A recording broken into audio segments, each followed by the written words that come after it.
everybody. Welcome back to another edition of Homemade. And today we are making one of my favorite snacks, and it is homemade onion rings. You all, I can eat onion rings probably every day with the chill dog. But for this recipe, again, it is so easy and simple, you all. What we're going to do, we're going to take 2 large onions, and these are just regular Vidalian sweet onions. Bought them out of Walmart.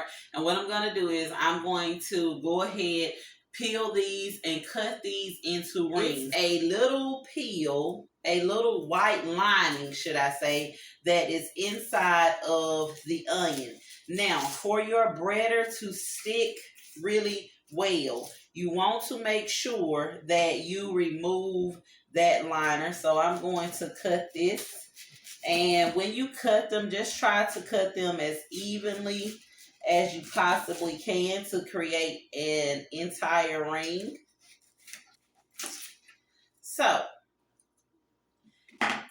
if you'll notice, I peeled that and it is a white lining that is in there, and I'm just taking it out. Now, if you don't want to do this, and if you can't get the lining out of all of them, that is totally fine. But what you're going to do is you're going to put your rings, and even if they break up a little, if you have a few that break, it is totally fine. Don't discard them. Don't throw them away. You can still use them if they are in a ring shape. And I am ready to start breading our onion rings. So we have 2 bowls, if you notice. One is for our wet ingredients, which will be our batter. And then this one is for our dry ingredients, which will be our breader. Now, in my breader, I have 1/2 cup of cornmeal, 1/4 cup of sugar, and I have 1.5 cups of self-rising flour. That's all that's in here that's going to be our breader. For our batter, in here I do have 1/4 cup of cornmeal. I have 1/2 cup of self-rising flour, and in my measuring cup, I have 2/3 cups of self-rising flour. And in my measuring cup, I have 1/2 cup of cold milk and 1.5 cups of cold water. So we're just going to pour that in here. And you don't want this to be really thick, and you don't want it to be really thin. You kind of want a consistency, I would say, of buttermilk. If you can see, that is the consistency of our batter. And you don't want to put in too many at one time.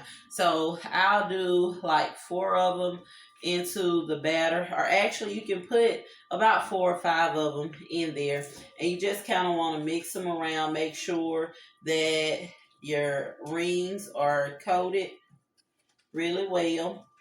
And remember, you are going to have a wet hand and a dry hand. You can see I have a large cookie sheet lined with wax paper, and on there I just like to kind of sprinkle a little of my breader onto the sheet just so they won't stick, because we are going to let these rest before we start frying them. So I'll shake it off as much as I can.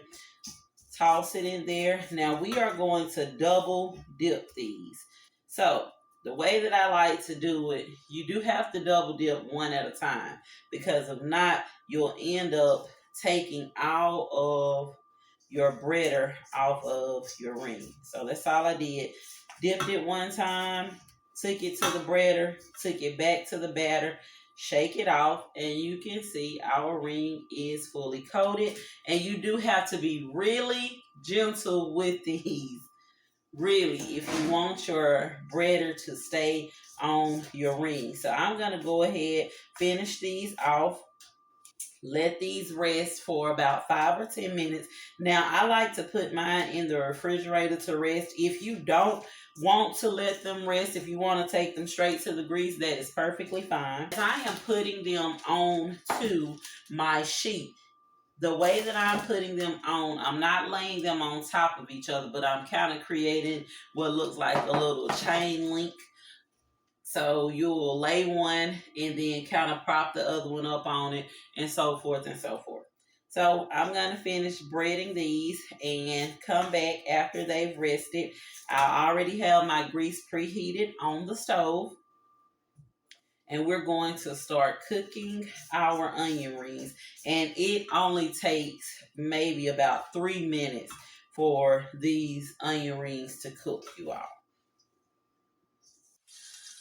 So I am back, and our onion rings have been in the fridge. They have been resting, and if you can see, I am just going to place, you don't want to overcrowd your fryer, whatever you're frying them in. So I'm going to place about 5 or 6 of them into the oil. Now, you do want to test your oil to make sure that it is hot enough to receive your onion ring. Now, the way that you test your oil is you just take a wooden object and you stick it in the middle of your grease. Once the bubbles start to form around your wooden object, that means that your grease is hot enough. Our grease is hot. So I'm going to go ahead and place in about 5 or 6 onion rings at a time. And even with this process, you still want to be very gentle with your rings.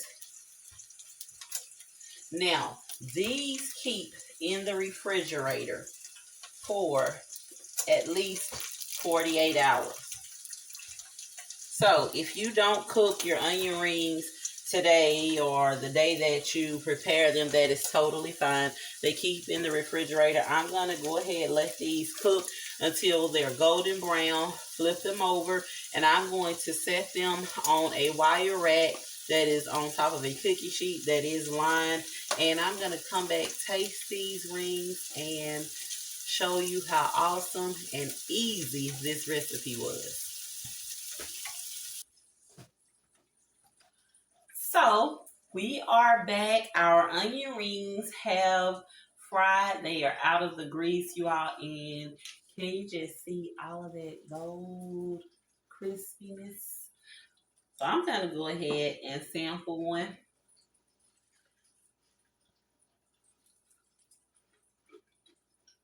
And you can hear the crisp. Yes.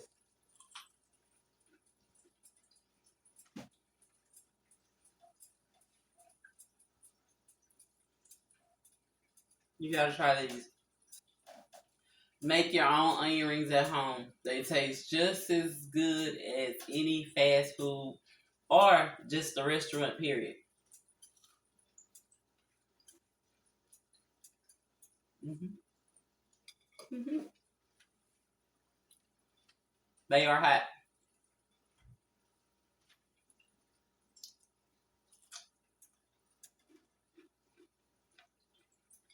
Now, when you try this recipe, make sure you drop your pictures and your comments in the comment section. Let me know what you liked about the recipe, what you didn't like about the recipe. If there's something that you would improve or something that you did different, let me know. You got to try these though. You got to try them. I know I did not say it earlier, but don't forget to like, subscribe, and share our channel if you want to keep seeing our easy homemade recipes. Cooking is as easy or as hard as you make it, but I promise if you do keep it simple, just be yourself, life in itself can be so much easier. Thank you for joining me for another episode of Homemade, and until next time, continue to be great.